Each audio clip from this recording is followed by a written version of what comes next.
Good morning student. Today our topic is Newton's law of motion. ठीक है, अब हम देखते हैं कि न्यूटन का जो लॉ ऑफ मोशन होता है, what is the motion. Motion क्या चीज़ होती है, मोशन होता कैसे, what is the cause. Motion आपने पढ़ लिया था, हमने पहले आपको पढ़ा लिया था। मोशन का कारक कौन है, what is the cause, cause of motion. Motion का कारक बताइए क्या होगा। ठीक है, मोशन का कारक होगा फोर्स। क्या होगा, फोर्स। मतलब कहने, अब ये हुआ कैसे फोर्स, कि जब भी हम मान लो, जब भी हमारे पास एक ब्लॉक है, ठीक है, और इस ब्लॉक को मैंने टेबल पे रखा, और टेबल पे रखने के बाद इसको हल्का सा मैंने क्या करा, पुश करा। जब मैं इसको पुश करूँगा तो क्या पाता हूँ कि ये बॉल इस प्लेस से चेंज हो करके वो इस प्लेस पे पहुँच जाती है। या ये फर्स्ट ए प्लेस पे थी और पहुँच गई आपकी बी प्लेस पे। जब वो ए से बी प्लेस पे पहुँची तो उसने अपनी पोजीशन को चेंज करा। इसका कहने का मतलब था कि if this block is at rest, शुरुआत में रेस्ट में था, फिर वो मोशन में आया, ठीक है, मूव करा, तो उसी को हमने बोला मोशन। तो मोशन का कारक कौन बना, ये पुश बना। ठीक है, ये पुश क्या बना, मोशन का कारक बना। ठीक है, तो इस पुश को हम क्या बोलेंगे कि ऐसे ही जब मैं इस वाले ब्लॉक को पुल करूँगा, इधर की ओर को पुल करूँगा, तो क्या होगा, ये ब्लॉक इधर को मूव करेगा और यहाँ पे पहुँच जाएगा। तो मोशन का कारण हो रहा है या तो पुश हो रहा है या पुल हो रहा है, इसीलिए हम बोलते हैं force is the push and pull. The push and pull is called force. The push and pull is called force. उसको हम क्या बोलते हैं, फोर्स बोलते हैं। ठीक है, अब आपकी बुक्स में आपका सिंपल लिखा होगा, force is a external agent by which we can move a rest body या strictly move of a body is called the force। अब आता है आपका फोर्स। आपका जो ये आपका क्लास 11th में जो आप न्यूटन्स का फर्स्ट लॉ पढ़ेंगे, न्यूटन्स के लॉ पढ़ेंगे, इसमें आप शुरुआत इसी से करेंगे जिसका नाम है आपका फोर्स। तो हमने बोला the push and pull an object, the push and a pull on an object is called force। उसको हम क्या बोलते हैं, फोर्स बोलते हैं। ठीक है, ये आपका क्या हुआ, फोर्स। अब आता है force. How many type of force, force कितने तरीके का हो सकता है। Force have many types. कितने तरीके का, बहुत तरीके का क्या हो सकता है, फोर्स हो सकते हैं। लेकिन उन फोर्सों को हम, जैसे हमने ये बोल दिया सिंपल सा, यदि हम एग्जाम्पल लेकर के चले तो हम ये देखेंगे कि इस यूनिवर्स में आज कितने तरीके के आदमी रहते हैं, तो आप बोलोगे कि अलग अलग तरीके के आदमी रहती हैं। लेकिन यदि हम उसको क्लासिफाइड करते हैं या उसको हम सिंप्लीफाई करते हैं तो हम पाते हैं कि दो तरीके के होते हैं, एक मेल और एक फीमेल। एक मेल और फीमेल, समझे कुछ, एक मेल और फीमेल। तो सेम चीज़ यहाँ पे भी होती है कि फोर्स तो बहुत तरीके के होते हैं, फोर्स बहुत तरीके के होते हैं, लेकिन हम उसको दो तरीके से क्या करते हैं, क्लासिफाइड करते हैं। इसको बोल सकते हैं हम types of force. Types of force. Force कितने तरीके के हो सकते हैं, जैसे हमने कहा कितने तरीके के इंसान होते हैं, हम कहते हैं दो तरीके के होते हैं, एक तो मेल होते हैं और एक फीमेल होते हैं। तो सेम थिंग है यहाँ पे भी कि टाइप्स ऑफ फोर्स दो तरीके के होते हैं। दो तरीके से हम इनको क्लासिफाइड कर सकते हैं। First thing is contact force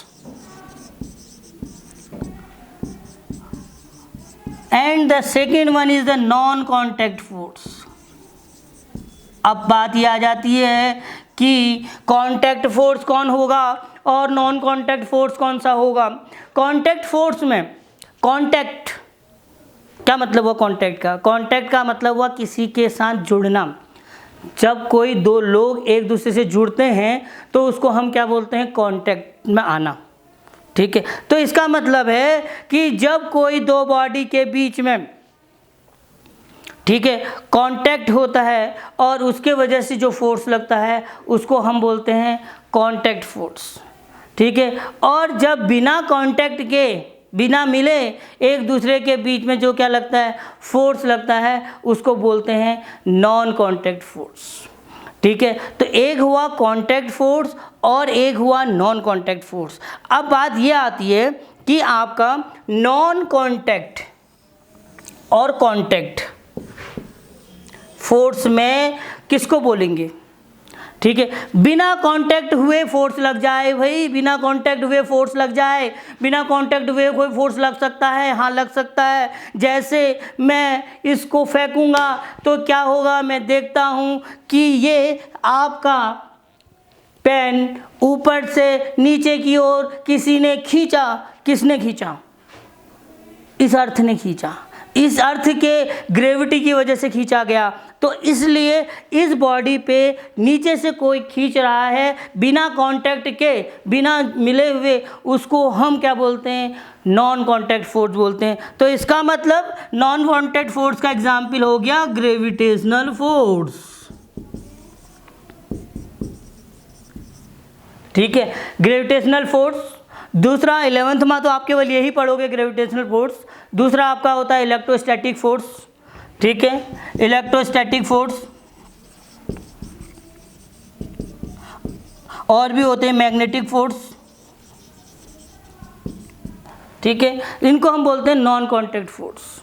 ठीक है, अब कांटेक्ट फोर्स क्या हुए कि जब कांटेक्ट में होगा, जैसे ये दिख रहा है, जैसे आपका ये है, ठीक है, इसके और इन दोनों के बीच में जब मैंने इन दोनों को रख दिया तो इन दोनों के बीच में एक फ्रिक्शन लगेगा, तो इसको हम क्या बोलेंगे, नॉन कांटेक्ट फोर्स। मतलब नॉन कांटेक्ट फोर्स दो बॉडी के बीच में लगेगा, जैसे frictional force, normal reaction, tension, ये सारे चीज़ें भूली जाती हैं non contact force, contact force के बारे में। तो ये हुआ फोर्स के बारे में हमने आपको बताया। तो न्यूटन का लॉ का कारक था, मोशन की बात कर रहे हैं, मोशन का कारक होता है, कॉज होता है किसके कारण, फोर्स की वजह से। फोर्स को हमने बोला कि वो एक्सटर्नल एजेंट है, या the push and pull an object is called force. Force is two type, contact and non contact. ठीक है, अब बात ये आती है कि न्यूटन का फर्स्ट लॉ क्या कहता है। न्यूटन, अब देखिए फोर्स करता क्या है, फोर्स का इफेक्ट क्या है। देखिए अब ये देख लीजिए, मैंने बताया टाइप्स ऑफ फोर्स, देखिए इसमें में ये आपका है शुरुआत में आपके। अब मैं आपको बता देता हूँ इफेक्ट ऑफ फोर्स, फिर आता हूँ न्यूटन्स वाले पे। ठीक है, इफेक्ट ऑफ फोर्स, फोर्स का क्या इफेक्ट हो सकता है, देख लीजिए। Effect of force, effect of force, effect का मतलब प्रभाव, क्या प्रभाव डालेगा फोर्स, फोर्स आपका प्रभाव डालेगा, क्या कर सकता है। जैसे जब कोई एक फुटबॉलर है, दिस इज द नेट, ये आपका नेट है, ठीक है, यहाँ गोल डालना है, ठीक है। एक फुटबॉलर है, उसके पास एक फुटबॉल है, दिस इज द फुटबॉल, ठीक है, वो इसको किक करेगा, ठीक है, तो ये बॉल आगे को मूव करेगी और बॉल यहाँ पे पहुँच गई। यहाँ पे पहुँची तो पुश करने से ये बॉल, मैं सपोज मैं कह रहा हूँ उसने पुश करा तो बॉल आपकी यहाँ पे पहुँच गई और मेरा नेट यहाँ कहीं है सपोज। अब यहाँ पर को बैठा हुआ दूसरा प्लेयर उसको हल्की सी डायरेक्शन दे देगा और बॉल को गोलकीपर तक पहुंचा देगा और गोलकीपर उस बॉल को कैच कर लेगा या पकड़ लेगा। तो हुआ क्या, सबसे पहले आप रेस्ट वाली चीज़ को मूव करा सकते हो, ठीक है। तो फोर्स का इफेक्ट क्या, पहला इफेक्ट हो गया कि ये स्टेट को चेंज कर सकता है, स्टेट को क्या कर सकता है, चेंज कर सकता है। What is the state? State का मतलब हुआ कि यदि वो रेस्ट पर है तो रेस्ट कर देगा, और यदि वो मूव कर रहा है तो उसको रोक लेगा। रोक कहाँ रहा है? यहाँ पे भी रोक रहा है, तो इसका मतलब स्टेट चेंज कर रहा है। ठीक है। दूसरा, डायरेक्शन बदल सकता है इसकी। डायरेक्शन, फोर्स कर सकता है, डायरेक्शन चेंज कर सकता है कि हल्का सा यहाँ पर का जो पर्सन था उसने हल्के से इसको चेंज करा तो उसकी क्या होगी? डायरेक्शन बदल गई। तीसरा, ये रोक रहा है तो ये भी स्टेट को क्या कर रहा है? चेंज कर रहा है। तीसरा, यदि बॉल के ऊपर से कोई पैर रख दे प्लेयर तो बॉल का शेप बदल जाएगा, तो शेप चेंज हो सकता है। शेप चेंज हो सकता है। तो इसका मतलब फोर्स के इफ़ेक्ट ये है कि वो रेस्ट को मोशन में ला सकता है, या मोशन को रेस्ट में ला सकता है, या वो किसी ऑब्जेक्ट के डायरेक्शन को चेंज कर सकता है, या उसके शेप को बदल सकता है। ठीक है। तो ये आज हमने फोर्स के बारे में पढ़ा। ठीक है। कल को हम पढ़ेंगे इनर्शिया, न्यूटन्स फर्स्ट लॉ। हम पढ़ेंगे नेक्स्ट में इनर्शिया पढ़ेंगे,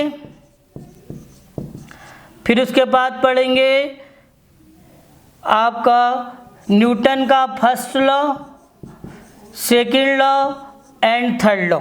ठीक है। तो ऐसे ही कंटिन्यूसली अब मेरी क्लासेस चलते रहेंगी। Thank you all of you.